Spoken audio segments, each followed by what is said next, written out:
Tonight on Keeping Up with Sarah X. I have a little bit of wine. You could also call me the laundromat or the mat Jew. Union Square is getting like wrecked.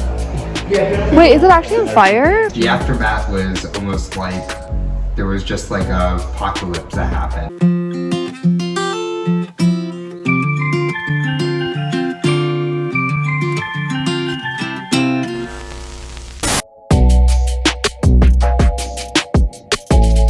Some of us are getting ready to watch The Greatest Showman.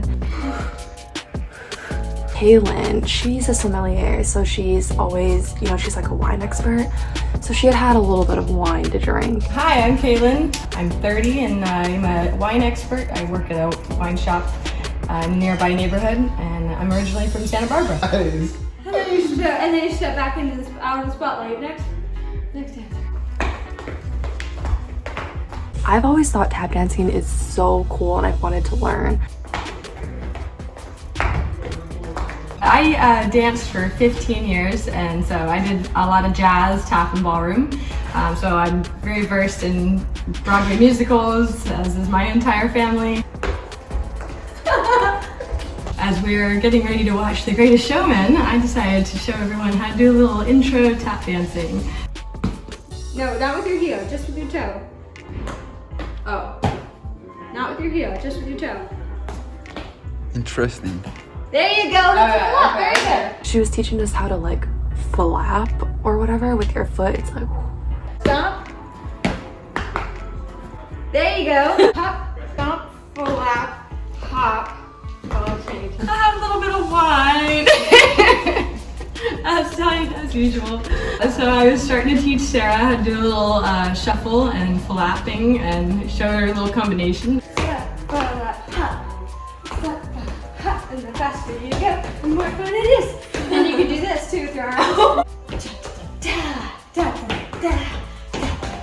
Peter and Rodrigo also joined. Peter was really bad at tap dancing. Not that I was any better, but you know, I have a little bit of a dance background. I'm learning so much right now. It's incredible.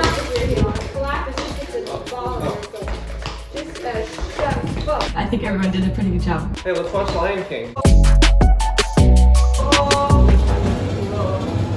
They're doing my laundry when all of a sudden I hear a voice of an angel. I realize it's Wonk because I recognize his voice, and then I've also heard other people say that he's a really good singer. My name is Wonky This Wonk. I make VR games. And so I was just kind of like listening to him really creepily. He did not know I was there. I was like,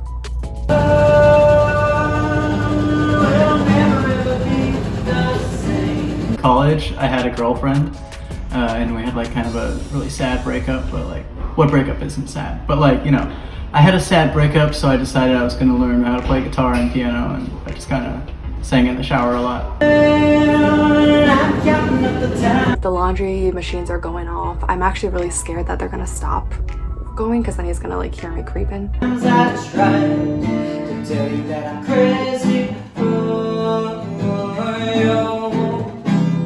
was there, I was singing, and then Sarah was there. I popped around the corner. I was like, yo, you're really good.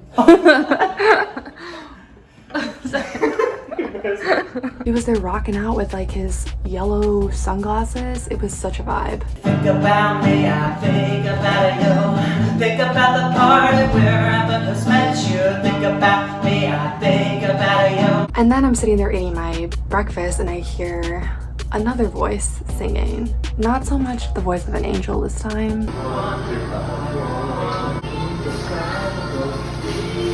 It's Dan. He's jamming to Disney, which is also a mood, but just like kind of a different one from like Wonk.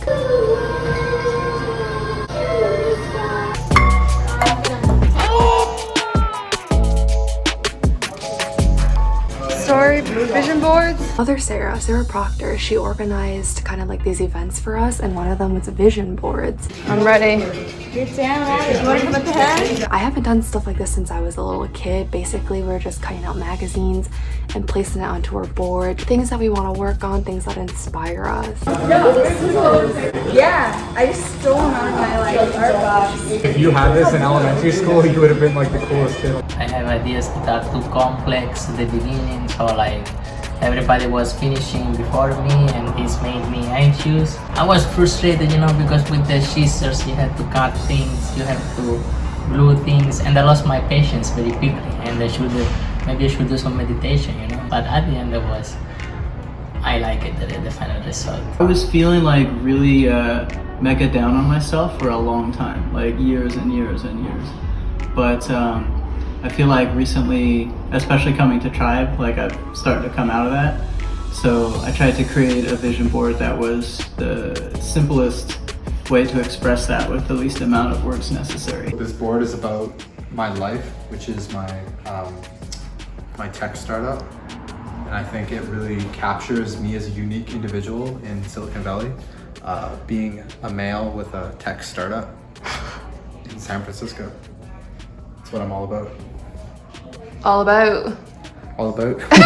I reverted back to my childhood self. Someone brought out stickers. I was really about those. That's my inspiration. God, Nehal! Who would be? Nehal, you interrupted her video. So my inspiration behind my vision board was basically to remind me all of the positive things that I am and that I need to keep going and doing that. And when I feel like I want to quit or I'm at a crossroads, I can look at this and go bold or go home. I don't want to go home, so better complete whatever it is I need to do. I'm not gonna say that mine is really good. It was, I'd say, like really, really good. I thought really deeply about my vision board, and I had come to the conclusion that I had to write something very inspirational. I put on it a catchphrase. It's my catchphrase. What's poppin'? What's poppin'? This is my vision board. The quote's kind of self-explanatory. I'm a little cat obsessed. Middle, I have all the words that really spoke to me, including content because of YouTube. I hung it in my room. It's my first piece of wall decor that I have. Travel stuff, animals, being friends, food, and then a bunch of like good vibes, summer beachy stickers. My vision board is just about me and what I like to do and what inspires me, which is nature, hiking. I like to be outdoorsy. I put on my vision board some things that just make me feel happy. So some stuff about space, some stuff about just freedom, freedom of speech, freedom of mind. It took me 3 hours to finish mine. Whoop your own ass, 8 more. Okay. That's what my workout lady says. She's like, just when you don't think you have any more, 8 more! Got it.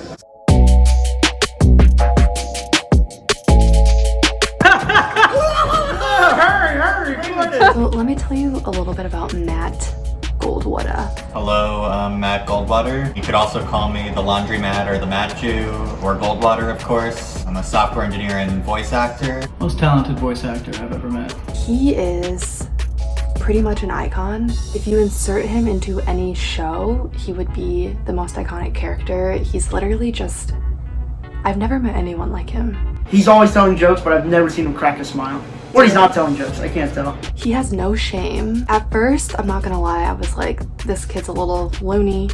But then I got to know him and I was like, he's so cool. He's just like very unique. My favorite thing about Matt Goldwater is when he does his dance.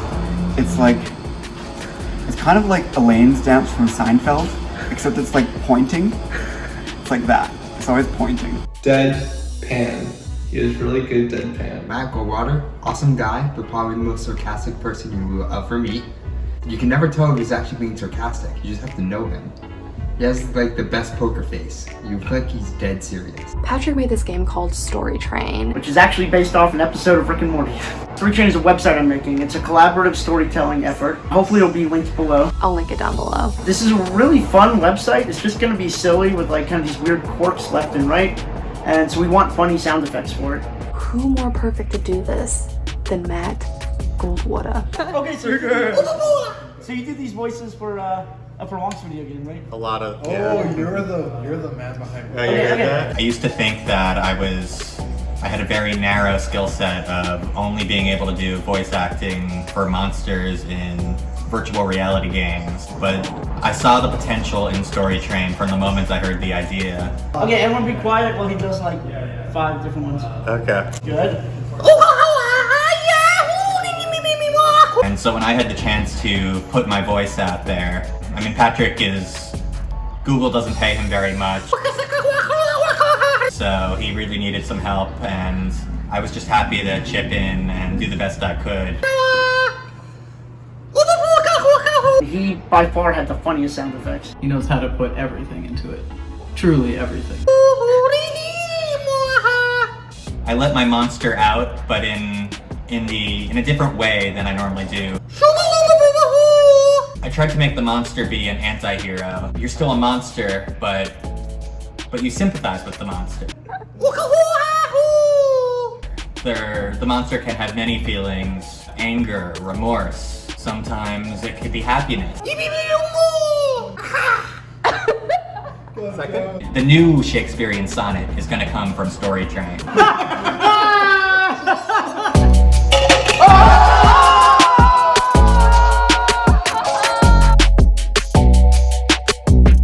Saturday morning was a lot of fun. I came downstairs and we were watching the SpaceX launch. The SpaceX launch was wild. Matt, how excited are you about this launch? I am so excited. I imagine everyone must have been watching the SpaceX launch. Ever since I saw the first man land on the moon when I was 5 years old, I've been so into space. It's been my life passion. I went to space camp as a kid. I peed in the $1 million toilet. I floated upside down. This is the biggest moment of my life. How old are you? The first man landed on the moon like 69. First astronauts from American space for like the last 9 years. Brendan! I could never be an astronaut because that just seems very scary. Also, you have to be like, I feel like there's very intense physical requirements to be an astronaut that I don't know if I meet. I saw at one point about this. Hi, I'm John. I came from Las Vegas. I live in San Francisco and I've been here for about 5 years now. And I'm a software engineer. Oh, I got 15 seconds. We were kind of worried that like this could go wrong, and the first astronauts with like those super cool spacesuits, something was going to happen to them, and we were praying nothing would happen. Alright, go, Patrick, go. I was definitely pumped for the opportunity to explore. I mean, it's the final frontier. 4, 3, 2, 1.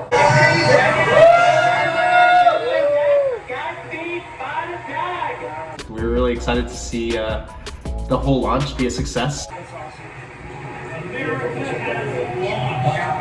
That said, once it actually happened, I was a little disappointed. I mean, space is actually pretty empty. I don't know, they didn't make it to the moon. I didn't get to see that. It wasn't quite like what I'd imagined from Star Wars or Star Trek or Wallace and Gromit and all the space classics, 2001. Look at the speed on the left. Speeding up fast. It was like not underwhelming at all. They were up in space. They kept on going. There was like some stuff on the bottom of the screen that I could barely read, even though the TV was like 70 inches. It was so exciting to see the meter at the bottom of the screen, seeing like every stage of the launch. Look at that Falcon 9 and look at them go! We're throttling down to get ready for the period of maximum dynamic pressure. It was whelming. It matched my expectations. It was very exciting. We were waiting for the bottom part of the rocket to land on that like barge ship. And then we like blinked or like turned away or something, and it just like appeared on the ship. And we're like, what the f***? Like, the first stage runs out of fuel, it like breaks off, and then the second stage shoots its fuel out. One of the astronauts brought a dinosaur with him on board, which I feel that. That was the most exciting, positive part of the weekend. They put a camera inside it. If it means that it's possible that I might die and blow up in the middle of it, I would do it. I would be an astronaut. I think when someone asks me what happened in the SpaceX launch in like 50 years, I'll say, I remember there was some small dinosaur floating in the ship for some reason. That was crazy! I'm just glad that even during this time of kind of chaos, but also change, that we are still advancing science and space exploration. Hi, I'm Brendan. I'm from Canada. But the problem was, so there was an original set of werewolf cards. We played on those for like 2 months or 3 months, and we really wore them down. And then we got the expansion pack. Those are brand new cards. So now we have the old cards that have been worn down and the new cards. But everybody could tell that the expansion pack cards were newer. So people would play what we call metagame, where they would know what card their card was just by looking at if it was a new card or a dirty card. Well, all the good people can easily tell the difference from the outside. So we played with those for a couple weeks, and then one of the house managers decided he wanted to buy new cards of the old set that looks really old. But then when those came, the expansion cards had already got a little bit dirty. So we now have 3 tiers of werewolf cards. These are the 3 levels. New, expansion pack, old. So they'll be like, no, he can't be the alpha wolf because his card is new. What's this one? Expansion pack. Expansion pack, old. Yeah.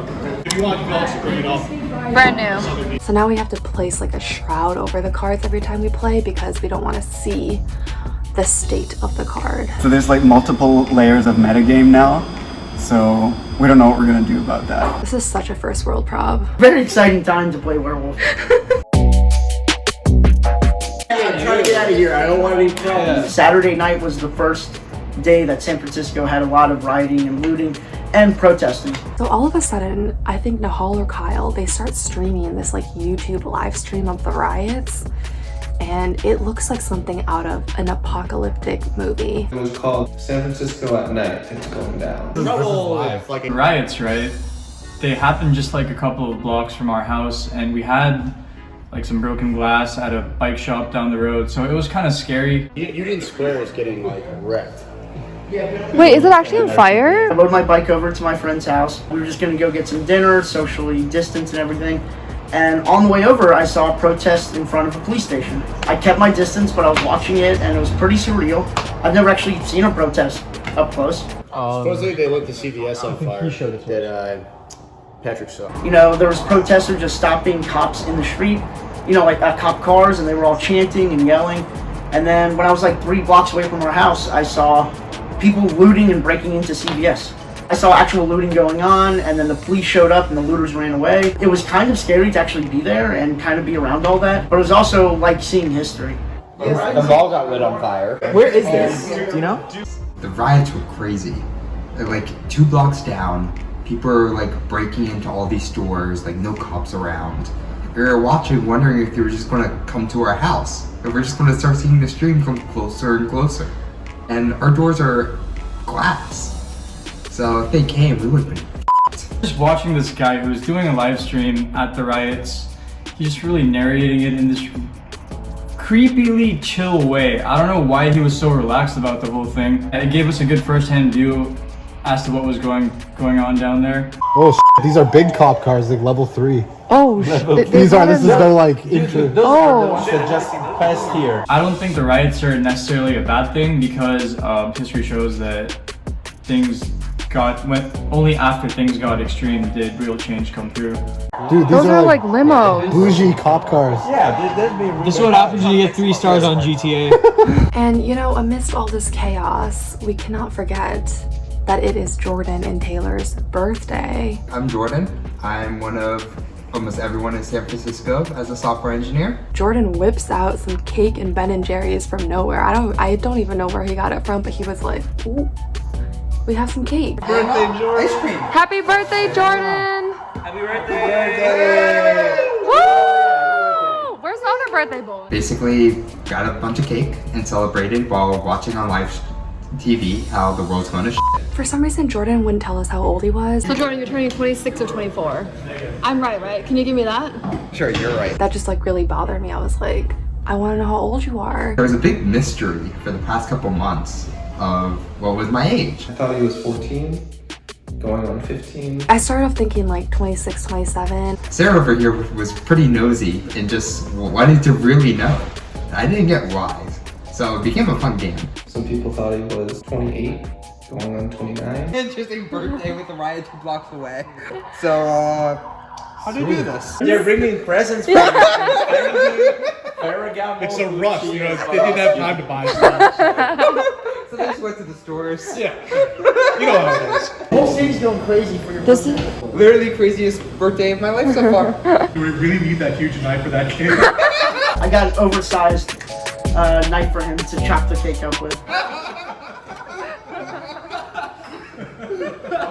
Y'all sing happy birthday for him. Happy birthday to you.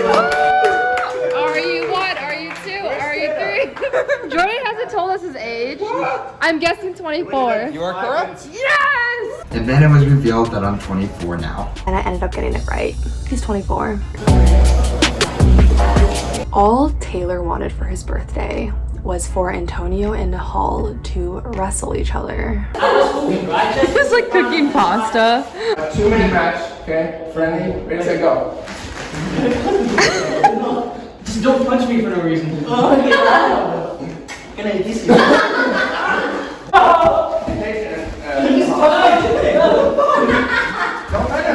he just got side control.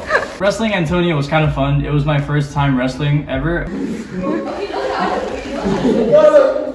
is wrestling for sure. Just make him. How do I win? Rather than the rules, choke me out, bro. Just make him quit. Taylor was trying to teach me a couple of moves. He's been training me how to wrestle.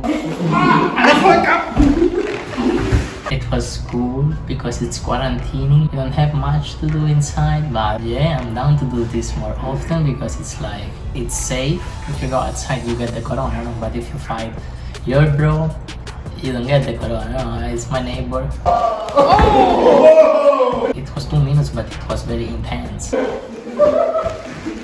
was more doing WWE at the beginning than wrestling. What is this, bro? What the hell? My favorite wrestling was John Cena. Yeah, you can see me. Second. Now, Antonio, lock him in a rear naked choke. Put your arm around his neck and choke him out. No, I want to fight him. Hopefully, I'll get good enough to beat him. He didn't beat me as opposed to what he might say. 5, 4, 3, 2, 1. I won. What's up? Of course, I won. What's up? Was that a good birthday present? That was honestly all I wanted for my birthday. A group of us got together. We kind of just wanted to see what the aftermath of the riots were. We were just kind of curious. We heard some things about it, so we wanted to go see for ourselves. The aftermath was almost like there was just like a apocalypse that happened. Before I went, Brendan lowered my expectations a ton, which I think was good. I think I would have been really disappointed. The part in me that craved new experiences wanted mayhem. I wanted to see windows smashed. I wanted to see fire on the streets. There were a lot of other people also doing the same thing. It was like an event that morning. Walking around, a bunch of broken glass. If you go to like any jewelry store, everything's just gone.